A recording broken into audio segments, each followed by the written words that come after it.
It's a country with a lot of human need. And if you want to fight for a chimp, for most people, chimp is a monkey. When you protect the forest, we are giving water security for people.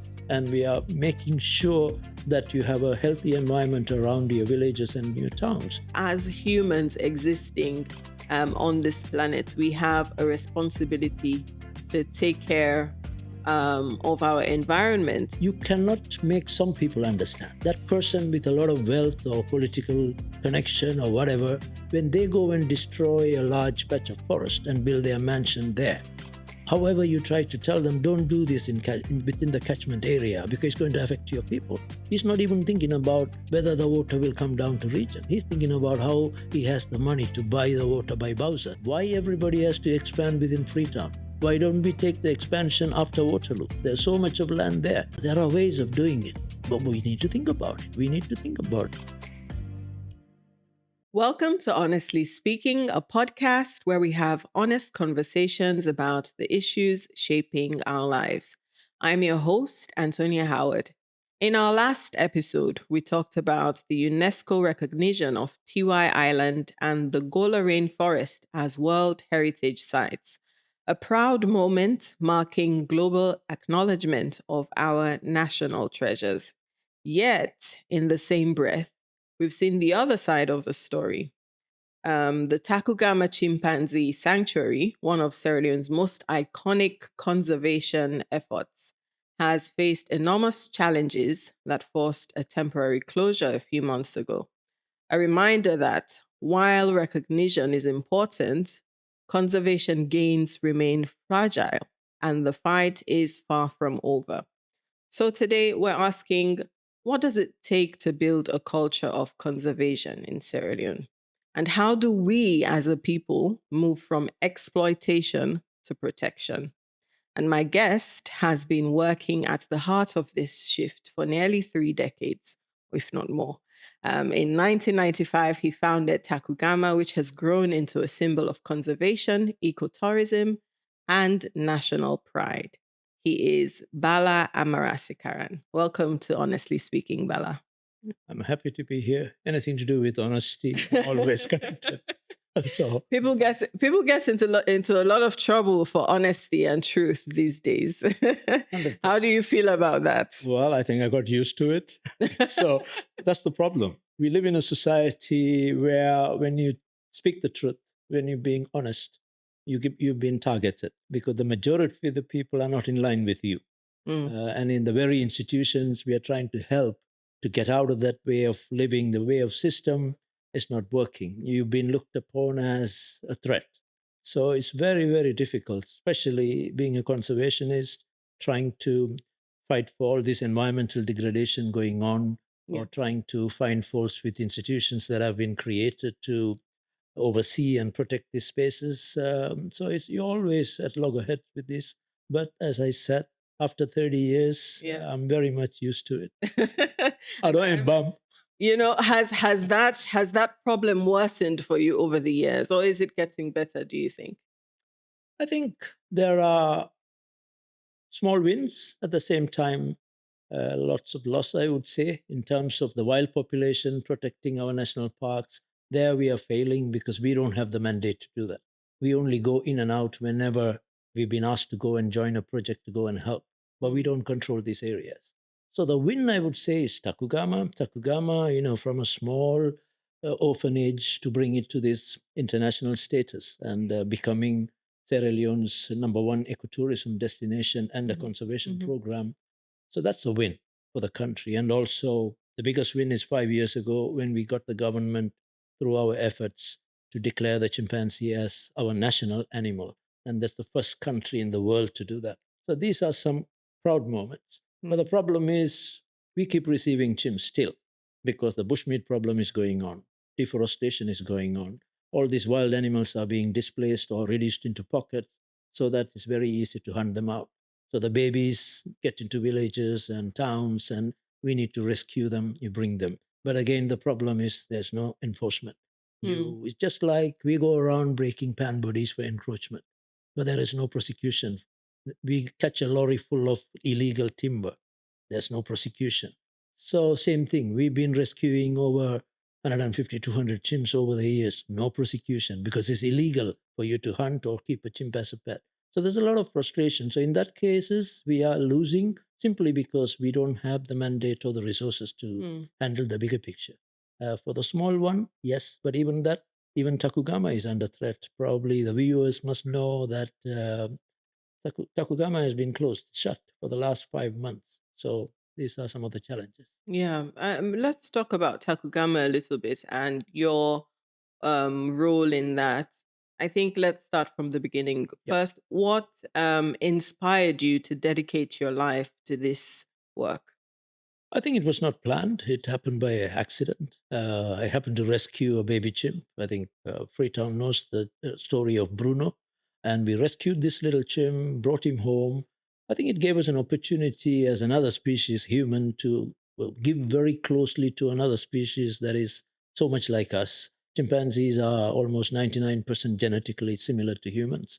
And that is the research side of it. But as a layman getting into contact with a chimp, and living with the chimp, they teach you a lot of things. They actually open your eyes to make us understand that how intelligent they are and how well they live in terms of the same traits, the human ones. That they feel, they have jealousy, they have love, they have anger. Everything is so similar to us. So that's what kind of intrigued me to get deeper and deeper into looking at them. And trying to save one chimp, it became a lifelong journey where I wanted to dedicate my time for the species. So that's the story of Takuga. And I'll assume this journey has involved many sacrifices and challenges. What are some of those sacrifices that you would say you've had to make? I think when you become a public person or you fight for a common cause, the first thing is dealing with your own family because um, expectation as you're heading a family or you're a parent is to dedicate all your life for your children and your wealth and how to take care of them and all, but you have to really sacrifice that to do all your work towards chimpanzee conservation and environmental protection. So that's probably the biggest challenge. But then we've gone through a lot of issues. As you know, Sierra Leone has a troubled past. We started the sanctuary in 95, then from 97 to early 2000, 10, 12 years of the rebel war and the problems. We have to survive through all that. That was like we lived day to day as if the next day will not come. Yeah. And we went through the Ebola crisis and then recently the corona. So we've come through a lot of challenges. But the biggest challenge is also getting the mindset changed of the people to understand why some of us are because it's a country with a lot of human needs. And if you want to fight for a chimp, I mean, for most people, chimp is a monkey, right? Why would this man spend all his time trying to campaign for protection of chimps and the environment? But we need to get that message across. It's not about protecting the species, it's about protecting their homes, which is the forest. When you protect the forest, we are giving water security for people, and we are making sure that you have a healthy environment around your villages and your towns. We are stopping, by saving that forest, we are stopping environmental degradation, pollution, landslides, all these things. But we use the chimp as the front because you need to focus on something. It's like in the religion, right? I mean, a lot of people in Sierra Leone, they are Christians, and you have a symbol like the cross or something like that. Through that, we do a lot of things. So we wanted a symbol. That is the chimp. The declaration of the national animal is also for that. So people to feel why this happened and what's the benefit for people. And you talked about something very important, and I asked Tommy Garnett a similar question because he has a similar story as yours, having worked in Sierra Leone or worked in environmental protection for, again, almost 30 to 40 years. And the question I asked him is whether that past that we refer to when we talk about the war and how people's survival mechanism kicked in and this mentality or idea or mindset that we're living for today and not tomorrow affects the way we think about the environment as well. What's your opinion? Very true. That is why, with time, we have evolved in a way we pay attention to human needs. So, every program we do without a human component in terms of making a difference for the people, taking care of those communities living near the forest, finding alternative livelihoods, education, tourism, all these components are coming so that people value. So, it's an obligation. You cannot be fighting for a chimp or environment by neglecting the people. So you need to, it's a must. I mean, otherwise, all your efforts will fail because people will only look at it as what is in for us, what is our benefit. So it is a continuous challenge. But I think as conservationists, we should never forget that you cannot practice conservation without helping the people that you're asking them to protect their environment. Yeah. Yeah, and the people have a role to play. We have a role to play in that as well, in the protection of the environment. Yes, there are people who understand it better. There are people who understand the science of it. There are people who have more experience and have practiced that way of that lifestyle for longer periods of time. But in our day to day lives, as people, as citizens, as humans existing on this planet, we have a responsibility to take care of our environment. And what is, how do you make that connection? Because we do have human needs. Um, there's a lot of poverty, not just in Sierra Leone, but across Africa. This is the conversation that's happening. And some of the things that destroy the environment are actually sources of livelihoods. Right. So sometimes it's difficult for people to make that connection. It's a difficult choice to make. But how do you rationalize that? I think the most important thing is to living by example. It's not a matter of talking. So one of the things we do when we go into protecting, first of all, why do we go to a particular place to protect that area? Because we find this is a high concentration of chimpanzees in this area and other wildlife because of its richness of its biodiversity. So we talk to the people and ask them, okay, we want to come and we want to really help protect this forest. The next question is, what is our benefit? How do we benefit out of that? Right? However, you try to tell them about, forest is important, climate change, your health, oxygen, carbon dioxide. It doesn't work in a far remote village. They don't understand these things. However, you try to. So you have to do something tangible that they can really connect with. So I can only give it by examples. It's like we worked in Otombakilimi National Park, and the main headquarter town has been there for, I don't know, from over 60, 70 years from the time they declared it. One of the major grievances was that our kids have, when they finish their junior secondary school, they all have to leave Tambaka chiefdom to go in places like Makeni, Freetown, or somewhere for go for their secondary school. Then, and it puts a lot of pain on the people's resources. These are poor communities.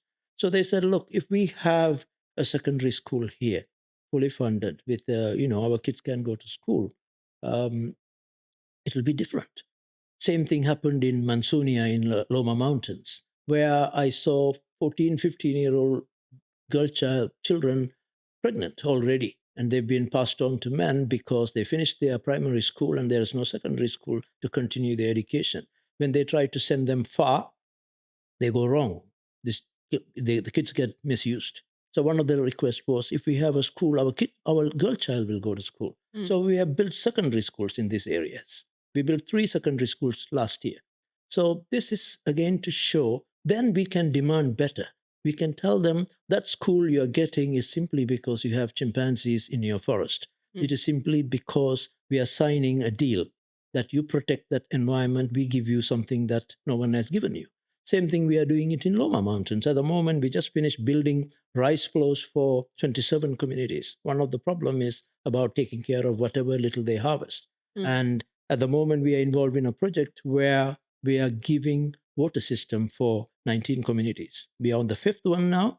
Again, when you said, how do you connect? So we partnered with a reputable organization called World Hope International, and they do boreholes.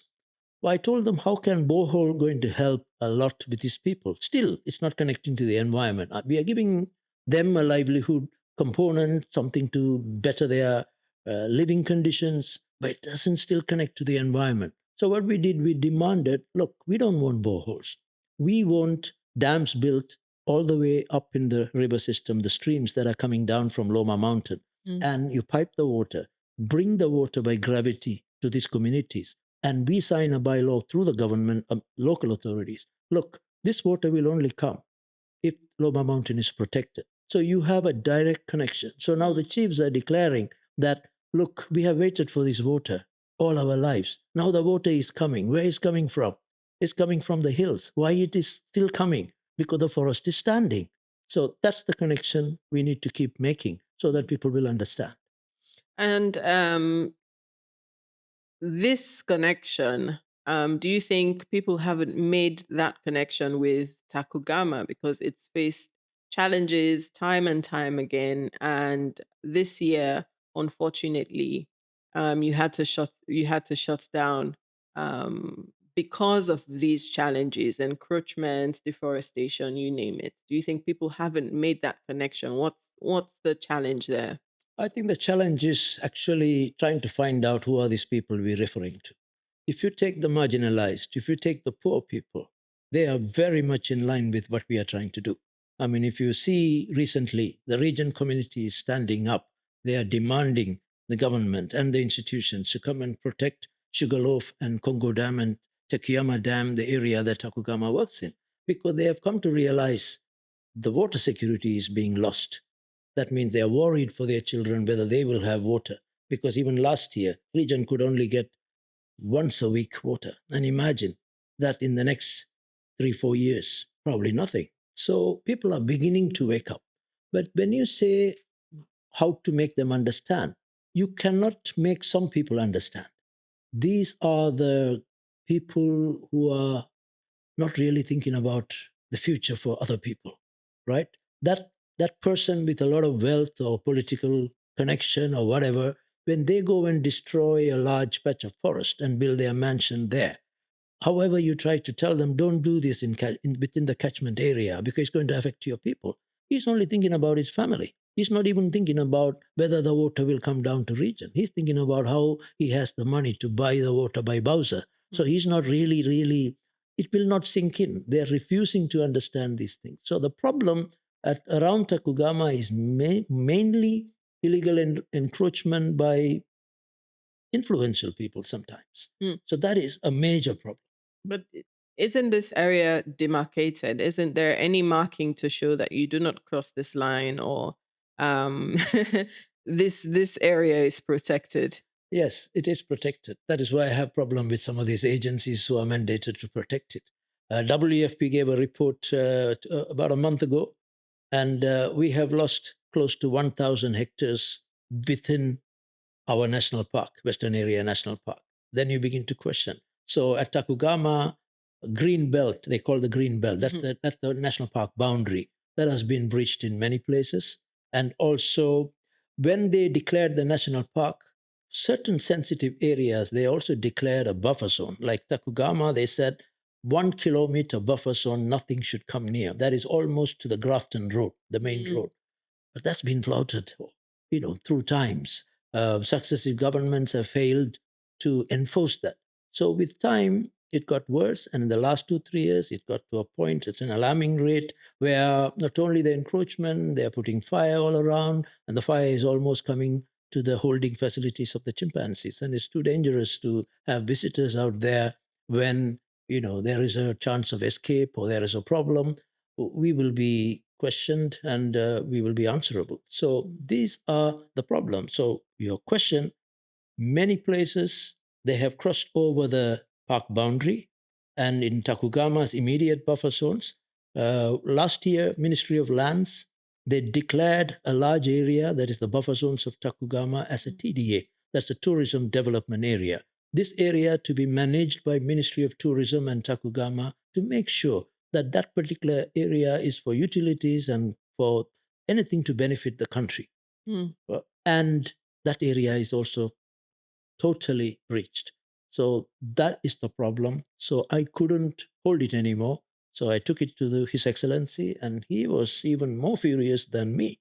And he publicly announced that everything around Tacugama that is illegal should be removed. So the problem is when these agencies who are mandated to do that, when they drag their feet, that is where my problem is. Hmm. And how does it feel? I wonder, how does it feel after many years of doing this work and getting to the point where you had the government also support Takugama, declare the chimp as our national animal, and then still face these challenges? I think the major problem is when I say shutting down, it has become a movement, Takugama. So shutting down means, what I mean is Bala stepping out. So the institution, the Takugama, belongs to the country. It is not an NGO. It is not belongs to Bala. I'm someone who decided to help the country in the absence of others coming forward to start doing something. We always talked about, I don't know how many people know in the 70s and early 80s, probably over 2,000 chimpanzees were caught in our forest and exported for entertainment industries and for biomedical research and to all parts of the world. And it's only after Takugama coming into existence, we made certain laws and there was a presidential ban and all that. Then we stopped all legal exports. So it is for the country. This is somebody who stood there to bring it up to a level where I think even government can run this place. So probably it might even work better for them because you might find somebody who is even better than me. So they should look at that rather than passing the bucket to me to think I'm going to be there for another 30 years. I'm willing to help us as much as I can, but not under duress, not when I'm asking for protection. I'm not asking for money.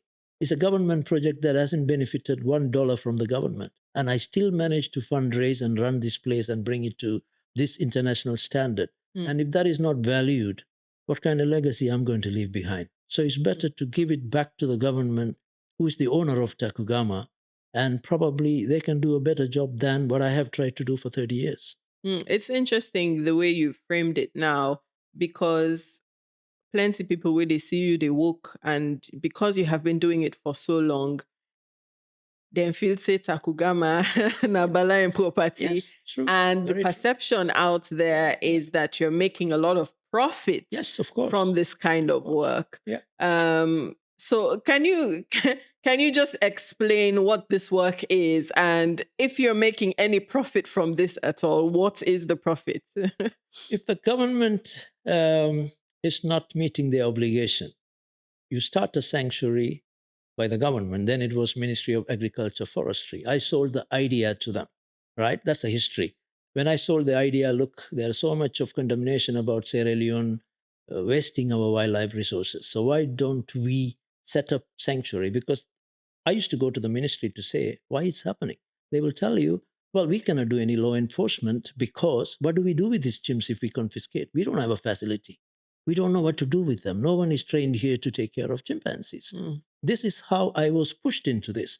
So when I sold the idea, I took it, government said, we don't even have money. So I took it to European Union and they said, look, you know what, we can give you some seed money. It was 20,000 euros at that time in 95. We will help you to set up an orphanage so that you can address the wildlife laws. The government can address the wildlife law. So if they confiscate a chimp or rescue a chimp, that can come to the sanctuary and they can prosecute the defaulters. That was the idea. But I never thought I'm going to be there for 30 years. I was there, pushed into it, because European Union said, look, we cannot give the money to agriculture, forestry at that time. They don't have a track record of looking after chimpanzees. But by then, I've been looking after 7 chimps at that point, into 1995. They said, look, at least dedicate your time for 1 year. Try to set up something, show the government, all the people who recruited or from the wildlife division of the forestry division, train them. Then you can walk away, they can keep running as a government institution. 30 years, I'm still waiting for that. It never happened. Every time I bring that topic up, it's about Bala, you've done this all these years. You now own, you now Salomon, you don't there for over 47 years. Why can't you do that? So at some point it sinks into you. If government cannot, it's always about also what you can do for the country. This country gave me home. I'm grateful. So that's what I have been doing all this time. But sometimes you feel I've been taken advantage of that. And now it's like I'm not begging for resources, I'm begging for protection, right? And if they cannot give me that, then it's no point. And also, we have been getting a good story out of Sierra Leone for the past many years. Not a single month passes without Tacugama being featured, our conservation efforts in foreign media, local media, and all that. Even when we shut down, the news went viral. Within 1 hour of the statement that we are shutting down, we were on the BBC headlines, we were on Al Jazeera. You know what I mean? So you can see the prominence of this place, how well we have run it and brought it up to this standard. So they also need to think about it. And this is your year of ecotourism. This is your number one ecotourism destination. If that is under threat, how do we even attract extra resources to build our tourism industry? You have to live by example. You have to protect what you have. You have, if you cannot protect your child, you cannot be talking about you want to take care of your neighbor's child, right? So these are the problems you face, and these are real issues, and government needs to sit together because you can't afford to lose this place after working so hard and bringing it to this status.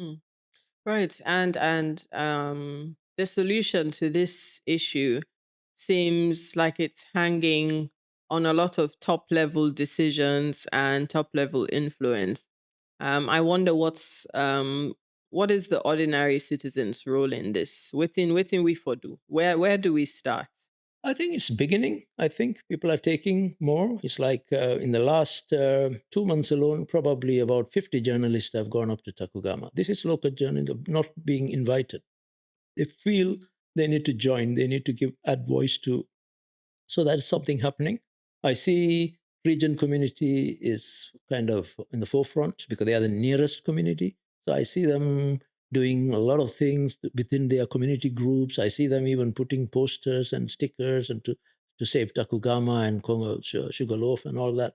And I'm also trying to find a way. Recently, we're trying to get UNDP to plant 100,000 trees in Sugarloaf, which community is very interested, and community youth want to plant that. So we're doing a lot of things to make sure to galvanize this. So we need to give more voice to the people. And just generally speaking now, when we look at what's happening in Freetown and in other parts of Sierra Leone, what approach do you think is needed to kind of change this mindset that we have about like not really focusing on the environment? What approach? What can we do to change that mindset?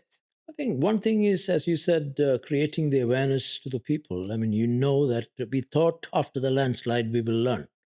I was with the Minister of Environment up Sugarloaf last week, and 200 meters away from the landslide, they're deforesting.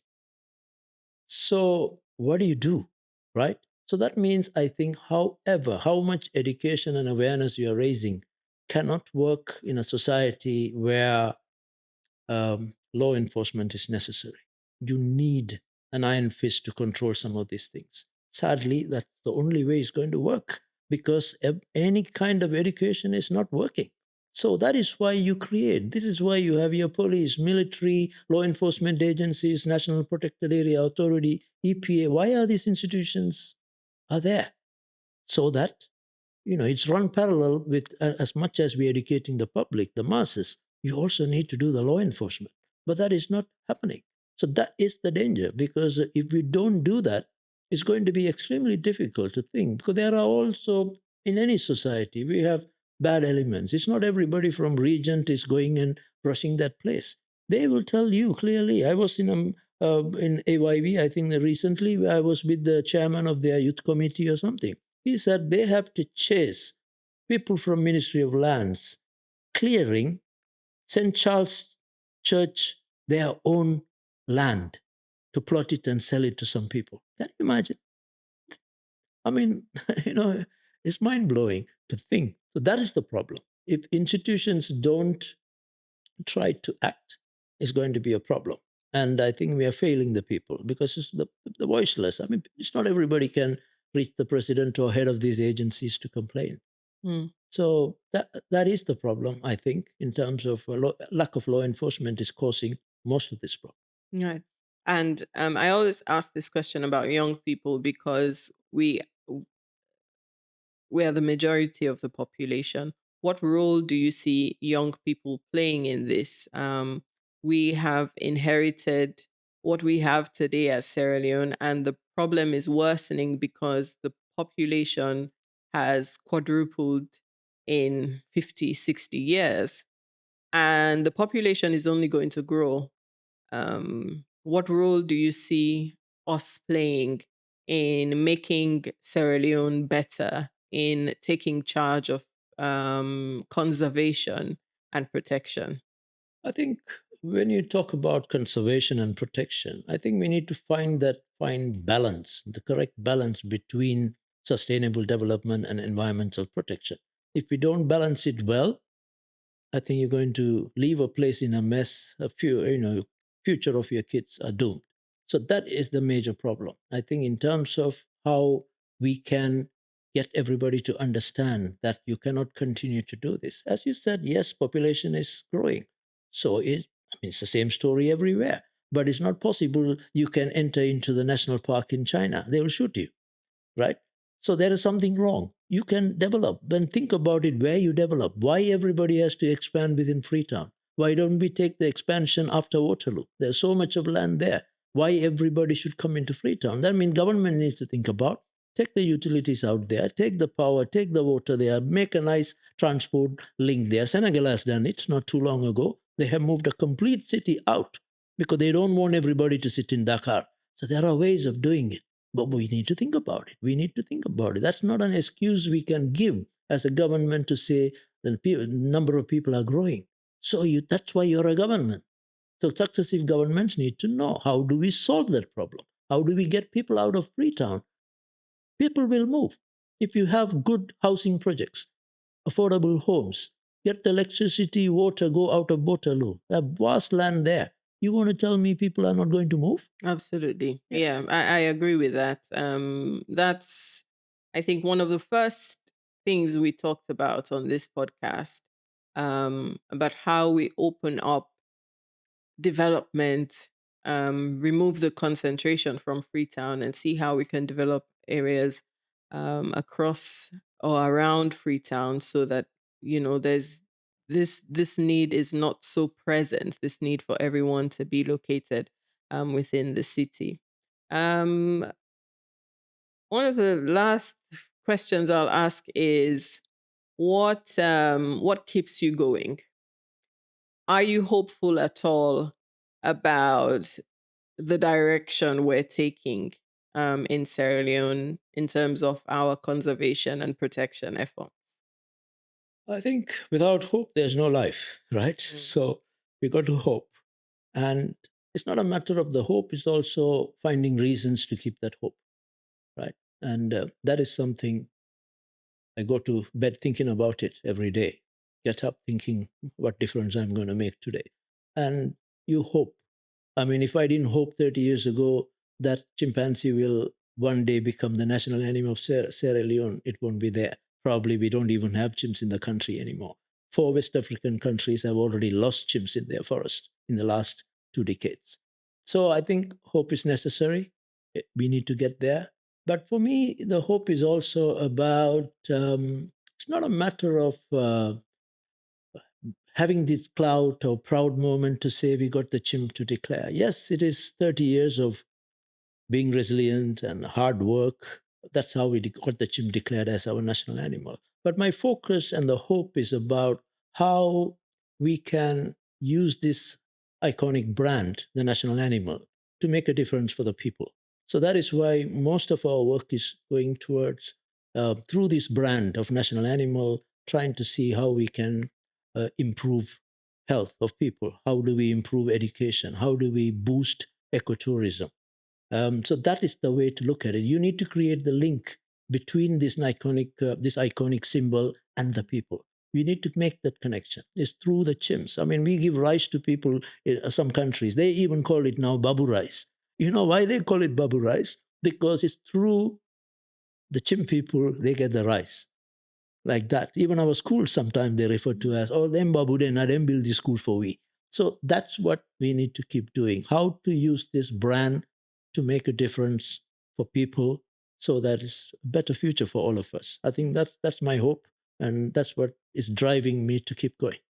And what should every Sierra Leonean bear in mind or work towards as we look or plan for the future?